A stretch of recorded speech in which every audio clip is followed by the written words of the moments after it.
Keeper of the Lost Cities. Chapter 4. The scenery blurred, but whether it was from tears or panic, Sophie couldn't be sure. Everything she knew was wrong. Her entire life was a lie. Fitz nudged her arm. Hey, it's not your fault. You believed what they taught you. I'm sure I'd done the same thing, but it's time you knew the truth. This is how the world really works. It's not magic, it's just how it is. The castle bells chimed, and Fitz yanked her behind a large rock as a gateway opened. Two elves with floor length velvet capes draped over their black tunics emerged, followed by dozens of bizarre creatures marching in military formation down the rocky path. They were at least 7 feet tall and wore only black pants, leaving their thick muzzle prominently on display. With their flat noses and coarse gray skin, which fell in pleated folds, they looked part alien, part armadillo. Goblins, Fitz whispered. Probably the most dangerous creatures you'll ever meet, which is why it's a good thing they signed the treaty. Then why are we hiding? She whispered, hating her voice for trembling. We are dressed like humans. Humans are forbidden in the lost cities, especially here in Luminaria. Luminaria is where all the other worlds come together: gnomes, dwarves, orges, goblins, trolls.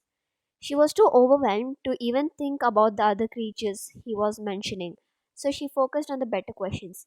Why are humans forbidden?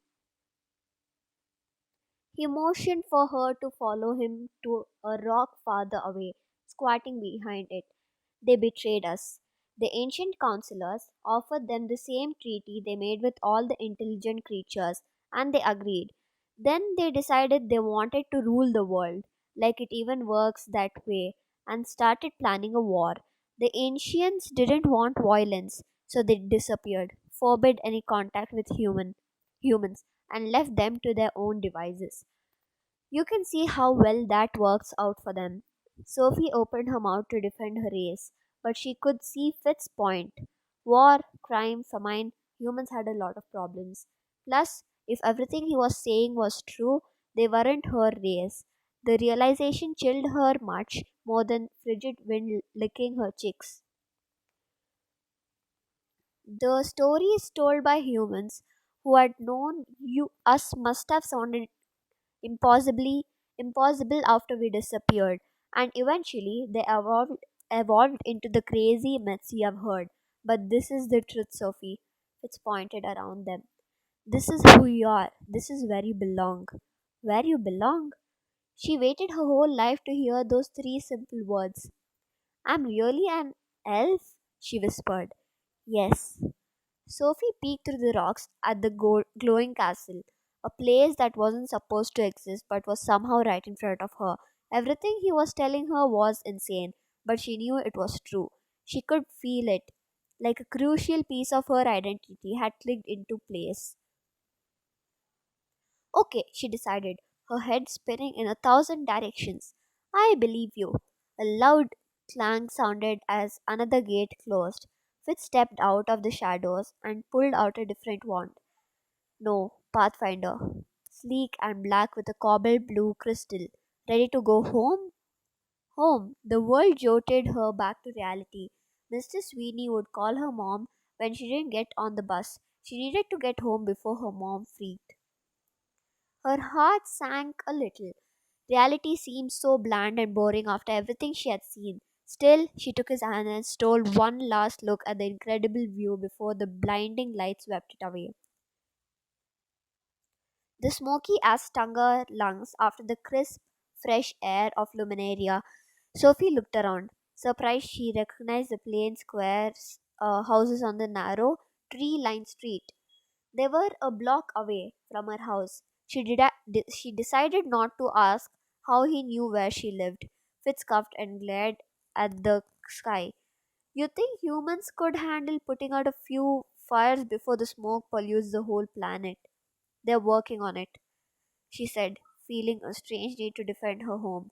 Plus, these aren't normal fires. The arsonist used some sort of chemical when he started them, so they're burning white hot. and the smoke smelled sweet.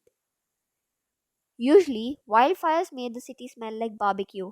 This time it was more like melting cotton candy, which was actually kind of nice if it didn't burn her eyes and rain ash. Arsonists. Fish shook his head. Why would anyone want to watch the world burn? I don't know, she admitted. She had asked herself the same question and she wasn't sure there was an answer. Fitz pulled the silver pathfinder out of his pocket. Are you leaving? She asked, hoping he didn't notice the way her voice hitched. I have to find out what my dad wants to do now, if he even knows. Neither of us thought you were going to be the girl. The girl, like she was someone important. If she could hear his thoughts, she had known what he meant. But his mind was still a silent mystery, and she still had no idea why. He's not going to be happy I took you to our cities, he added, even though I was careful no one saw us. So please don't tell anyone about anything I've showed you today. I won't, I promise. She held his gaze so he had known she meant it. He released the breath he had been holding. Thank you. And make sure you act normal so your family doesn't suspect anything. She nodded, but she had to ask one question before he left. Fitz? She squared her shoulders for courage. Why can't I hear your thoughts? The question knocked him back a step. I still can't believe you're a telepath. Aren't all elves telepaths? No, it's a special ability. One of the rare ones, and you're only 12, right? I'll be 13 in 6 months. She corrected, not liking the way he had said only. That's really young. They say I was the youngest to manifest, and I didn't start reading minds until I was 13. She frowned. But I've been hearing thoughts since I was 5. 5? He said it so loud it reverberated off the houses, and they both scanned the street to make sure no one was around. You're sure? He whispered. Positive. Waking up in the hospital after she hit her head wasn't the kind of moment she could forget. She was hooked up to all kinds of crazy machines with her parents hovering over her, shouting things she could barely separate from the voices filling her mind. All she could do was cry and hold her head and try to explain what was happening to a group of adults who didn't understand, who would never understand. No one could make the noise go away, and the voices had haunted her ever since. Is that wrong? She asked, not liking the worry edge between his brows. I have no idea. His eyes narrowed like he was trying to see inside her head. What are you doing? Are you blocking me? He asked, ignoring her question. I don't even know what that is. She stepped away, wishing the extra space could stop him from reading her private thoughts. It's a way to keep telepaths out. Kind of like putting a wall around your mind. Is that why I can't hear you? Maybe. Can you tell me what I'm thinking right now? I told you, I don't hear your thoughts the way I do with the other people. That's because humans have minds, but that's not what I meant. If you listen, can you hear me? I don't know, I've never tried to read a mind before. You just have to trust your instincts, concentrate. You'll know what to do. Try. She hated being bossed around, especially since he wasn't answering her questions. Then again, when what he wanted her to do might be the only way to find out why he looked so concerned. She just had to figure out what he meant by listen. She didn't have to tell her ears to hear, they just did. But listening took action. She had to concentrate. Maybe mind reading worked the same way like an extra sense.